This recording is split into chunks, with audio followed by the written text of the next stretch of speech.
I'd like to welcome all of the family and friends of our wonderful brides. Naturally, today is about them, but in particular the love that they share for one another. Love in general is the most sought-upon thing in the entire world, and we are lucky that it has brought us here today.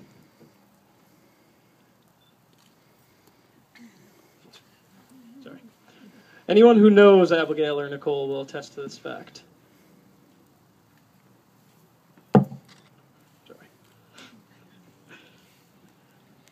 As we hope to gain insight into the idea of love, we look to our first reading, read by Caitlin. It's an excerpt from A Farewell to Arms by Ernest Hemingway. At night, there was the feeling that we had come home, feeling no longer alone, waking in the night to find the other one there, and not gone away. All other things were unreal. We slept when we were tired, and if we woke, the other one woke too, so one was not alone.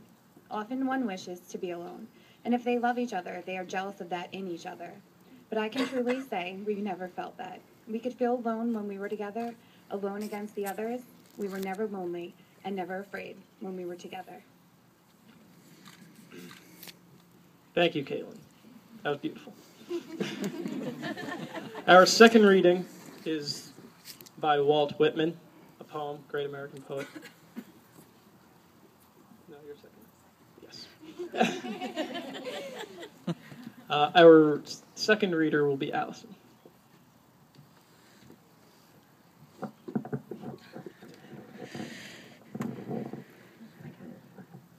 Alans, the road is before us. It is safe. I have tried it. My own feet have tried it well. Be not detained. Let the paper remain on the desk unwritten, and the book on the shelf unopened. Let the tools remain in the workshop. Let the money remain unearned. Let the school stand, mind not the cry of the teacher. Let the preacher preach in his pulpit. Let the lawyer plead in the court, and the judge expound the law. Camarado, I give you my hand. I give you my love, more precious than money. I give you myself before preaching or law. Will you give me yourself? Will you come travel with me?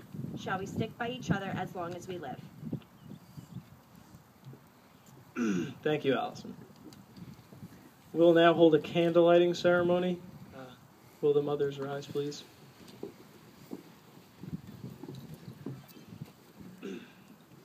Each candle symbolizes their daughter.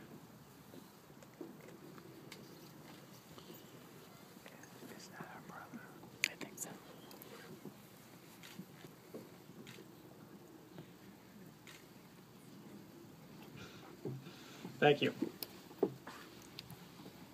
And they're out. Okay. You guys.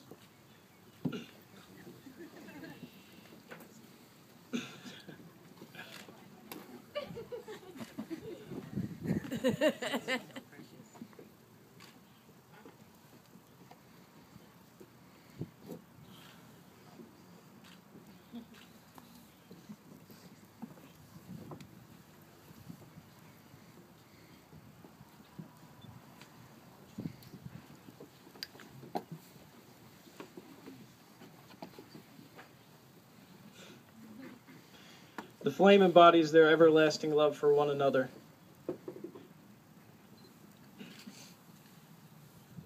I will now read the third reading. An excerpt from Plato's Symposium.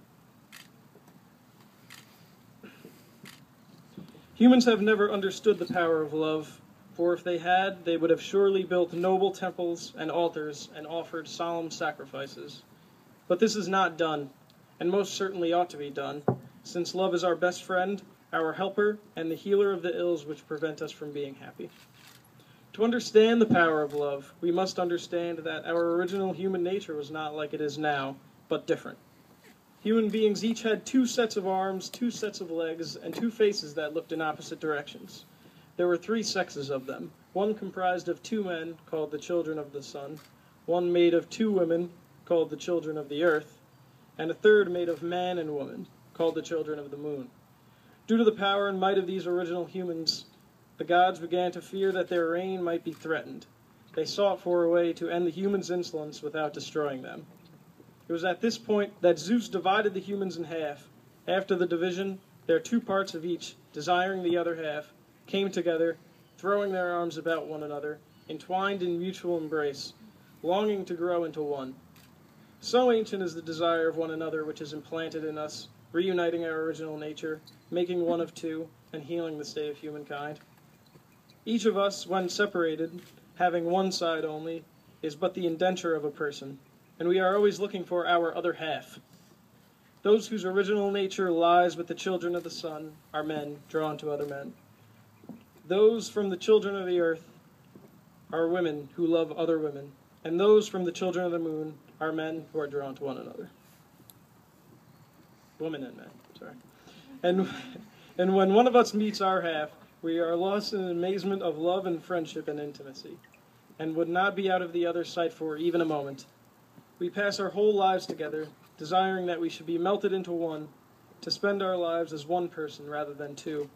This is the very expression of our ancient need, and the reason is that human nature was originally one, and we were a whole, and the desire and pursuit of the whole is called love.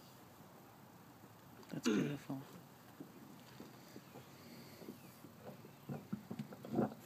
I'd like to take a minute to discuss our readings and see what we could derive from them. Our first reading was by Ernest Hemingway, and what that was trying to tell us is that love creates a bond between 2 people, which is more important than anything that they could find anywhere else in life at all. The second reading, which is Walt Whitman's Song of the Open Road, is about living in the now, being present, and being in love with one another in the moment. And the third reading was Plato's Symposium, was generally about how the reasoning behind, it's not necessarily true, obviously, but Plato is known for creating stories which seem to explain what we see, but can't really explain in any other way. So I think his explanation of love so far is the most accurate that I could find. That's why I chose to do that as our third reading. And although there really isn't a good explanation for love, I suppose biologically, I think it would be better for us to think of it in Plato's way. Although it's a little ridiculous.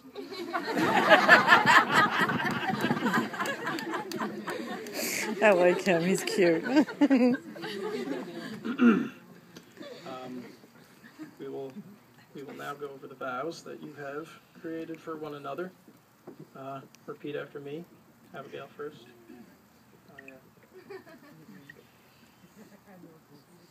Nicole. Fantastic. That's Nicole. Thank you. Okay. Repeat after me, Abigail. I, Abigail, take you, Nicole,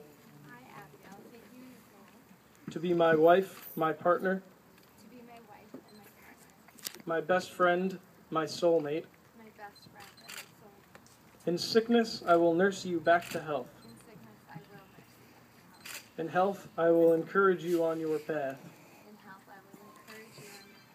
In sadness, I will help you to remember. In happiness, I will be there, I will be there to make memories with you. In happiness, I will be there to make memories with you. In happiness, I will be there to make memories with you. In poverty, I will do all that I can to make our love rich. In poverty, I will make all that I can to make our love rich. And in wealth, I will never let our love grow poor. And in wealth, I will never let our love grow poor.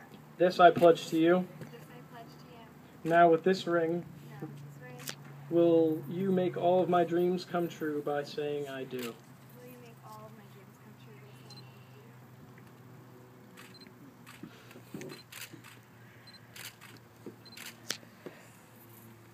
saying Your turn. Ready? I, Nicole, take you, Abigail, to be my wife, my partner, my best friend, my soulmate. In sickness, I will nurse you back to health. In health, I will encourage you on your path. In sadness, I will help you to remember. In happiness, I will be there to make memories with you. In poverty, I will do all that I can to make our love rich. And in wealth, I will never let our love grow poor. This I pledge to you. Now, with this ring, will you make all of my dreams come true by saying, I do?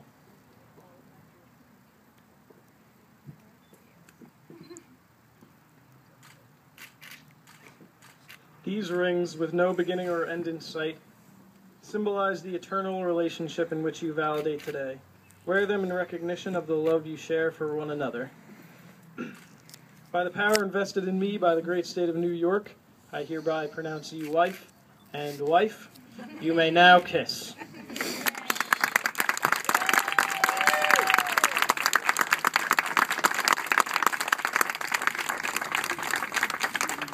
Thank you all for attending the ceremony. Your presence is greatly appreciated. Enjoy the remainder of the celebration.